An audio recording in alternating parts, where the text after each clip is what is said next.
The South African National Roads Agency, Sanral, has urged road users to err on the side of caution while traveling this Easter weekend. This as many people use the Easter weekend to go back home on holiday or pilgrimage. Last year, more than 160 people died on South Africa's roads during the Easter weekend. In 2021, there were 235 deaths recorded. Despite there being a drop in 2022, the numbers are still worrying nonetheless. Now, to discuss the role of government and education in reducing road accidents, we're now joined via Zoom by Rhys Evans, the Managing Director at ALCO-Safe. Thank you so much for your time this afternoon. Talk to us about, just the overview of the expected increase in local road travel just over this this Easter period of 2023. Good afternoon. Thanks for having me on the show. Yeah, I think we all know that over this period there is always increased traffic on the roads. People tend to get away, especially Gautengers wanting to move away from the cities for a little bit of a getaway. So road traffic quadruples, even tenfolds over this period of time. And with that extra road traffic, unfortunately, leads to increased risks and unfortunately higher death rates. While we are seeing those numbers dropping ever so slightly, what influence does the hike in airfares, as an example, have on forcing people to actually travel on the roads? I mean, the freedom to travel the country post-COVID and the attractiveness of local holidays, versus international holidays due to the foreign exchange rate. Does that play a role in the decision-making of people using whatever mode of transport that we are currently seeing now? Yeah, it definitely does. The airlines take advantage of this time of year. They see the increased usage or the increased demand for flights, and of course they push their prices up. And people do want to get away. So with limited flights, SAA is still not back to full flights, so there's very limited flights. Those prices push up, and if you're traveling with a family and you've got lots of kids, you've got lots of people, that becomes unaffordable, almost as expensive as traveling overseas now.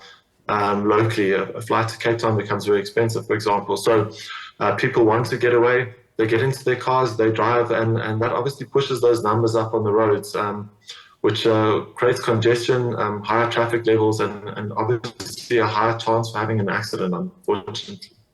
Well, like I said in our intro, I'd like us to discuss the role, that government can play in reducing the number of road deaths, over this Easter weekend period specifically. I mean, we are seeing so many cars on the road, and as you've just rightfully explained, the reasons why.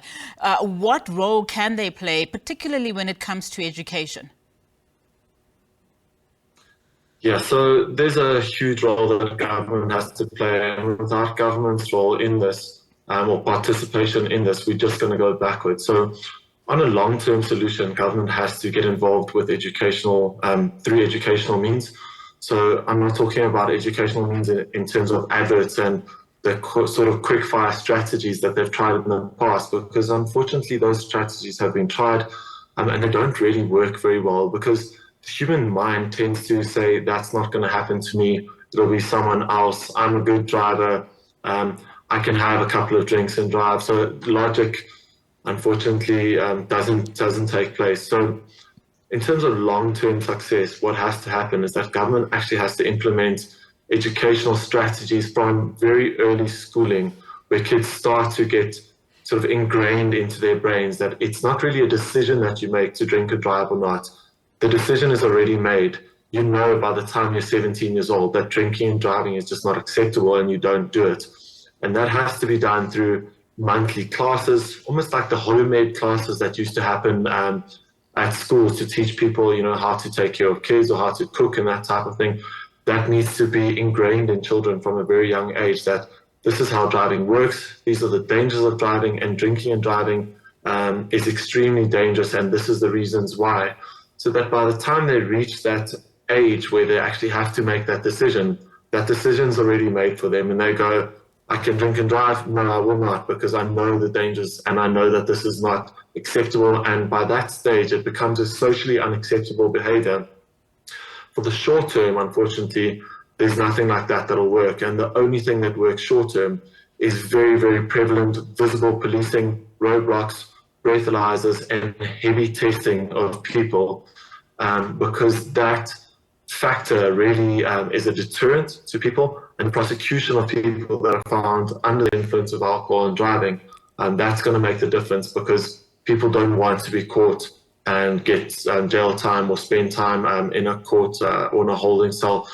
But if you don't do that testing, we know the laws have been in place for a very long time. People don't listen to the laws. So the only way those laws which we have, which are actually very good laws, work, is to have active enforced testing at all times. What is the threat to that deterrent? I mean, it's very important that you mention, whilst we think of the long-term campaigns, we have to also be very much mindful of having these interim, a deterrent or motives of deterrent in place, particularly police visibility, as well as breathalyzers, as you say.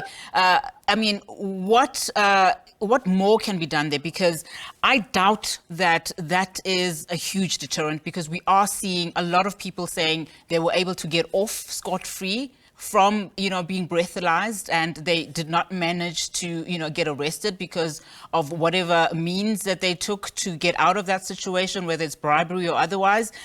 So that is still happening, though. So surely then there should be some form of accountability from both ends, the driver and law enforcement authorities, to make sure that, as you say, it is really a deterrent. Yeah, I agree 100%. And I think you've hit the nail on the head. The problem is, firstly, there isn't enough visible enforcement. And when there is visible enforcement, there is roadblocks and testing. As you said, people are finding ways to get off without actually facing the consequences. So we need to look and see. We don't need to reinvent the wheels. We need to see where this is being implemented successfully. So there's a few things which we need to look at. One, the education levels or the training levels of our police officers needs to be increased so that they're fully aware of the dangers of drinking and driving. I think that's a major problem. The education levels are not there within the police to understand how dangerous it is for them to let someone go once they've stopped them for drinking and driving. That's one thing. The other thing is that we really need to start putting accountability onto the police in terms of actually monitoring the police and saying, right, you've stopped someone, you've tested them, there's a positive test, but now what's being done about that positive test? So there's ways to do that. Body cameras is one idea of doing that. So a police officer could be wearing a body camera that at all times films when he's interacting with someone, and it's easy to then monitor. So if they stop someone at a roadblock, you could have a 2-hour period where they wear that body vest or body camera. And when they're doing that roadblock, every time they stop someone and test them, that's monitored and to a live feed. So it would be very, very difficult for them to take a bribe then, or to let the guy go without facing any consequences. So that's one option that we have. And also, breathalyzer technology is moving along like all other technology is. And so what we can do is we can actually have reporting from those instruments. So when you have a test that's done, that can connect to an app on a phone, and it will send those results to a cloud. And that can be monitored by a supervisor or a station, whoever's assigned to do that. And in that way, you can monitor how many tests are being done on a daily basis.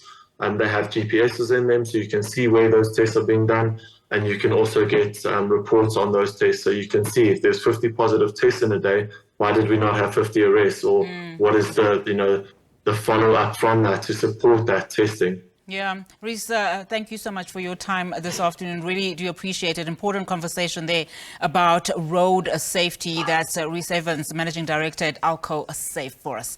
All right, now let's take you to our sports news.